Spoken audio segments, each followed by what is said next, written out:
Viral Bhojpuri से बहुत ही तगड़ा teaser power star Pawan Singh का आ गई बा।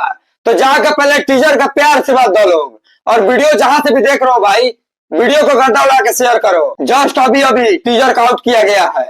टीजर भाई 33 सेकंड का है, मतलब कि भरपूर क्वालिटी के साथ टीजर आई बा। और ये गाना पक्का 60 से 70 लाख के गाना बा। काहे की वीडियो क्वालिटी देखनी है टीजरवा के, देखला के बाद बुझाता भाई कि गाना में अच्छा खासा खर्चा किया गया है। और गाना के नाम बा कमर दबा दी। नर्मदा मल्ला के power star Pawan Singh last में कमर दबा रहे हैं, ऐसे ऐसे कर रहे हैं। आप लोग जाके देखिए, बहुत ही बवाल, बहुत ही कंटाप, मतलब कि एकदम धांसू टीजर बा। 33 सेकंड के टीजर बा और वीडियो में भाई क्वालिटी कूट कूट के भरल गई बा। कौनी 70 से 80 लाख या 60 से 70 लाख के गाना बा।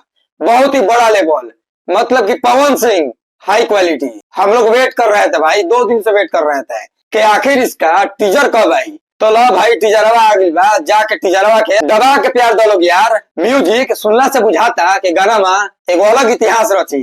आवाजों का बादशाह पवन सिंह और शिल्पी राज का आवाज है। तो जाइए जल्दी से, वायरल भोजपुरी से टीजर आ गया है। टीजर को आप लोग दबा के शेयर करिए, दबा के प्यार दीजिए, दबा के आशीर्वाद दीजिए। मिलते हैं नेक्स्ट वीडियो में।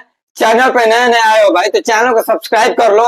पवन सिंह का भौकाल रूप के साथ टीजर आ गया है भाई। पहले हम जाते नहीं टीजर के सुने, 4 से 5 बार टीजर के सुन ले बनी, अभी जाते नहीं और सुने।